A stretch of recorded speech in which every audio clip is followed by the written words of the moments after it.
Because of this trip, I came to the realization that the American sense of progress and that of Australia and New Zealand is completely different.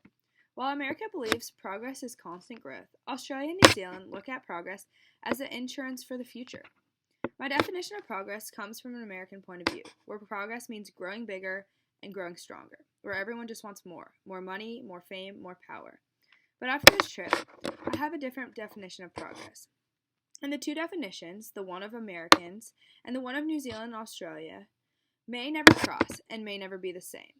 In New Zealand and in Australia, progress means developing and conserving.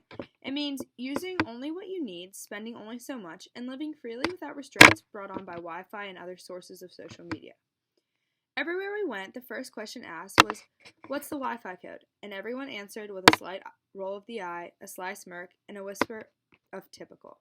To them, Wi-Fi and social media is more of a necessary means for communication. To Americans, their friends provide jokes, games, fame, and entertainment for hours on end. I think the moment I realized how much we crutch on cell phones and social media was after leaving Doubtful Sound.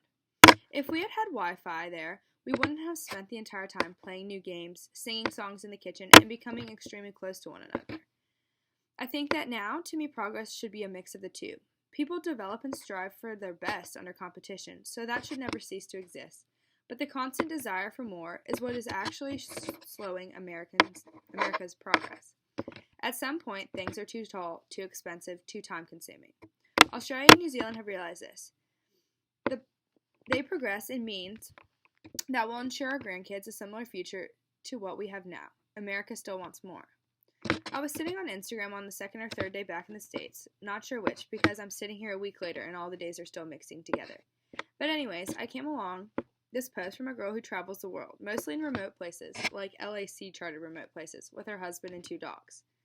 Sometimes it's just them and sometimes it's them and a group of friends.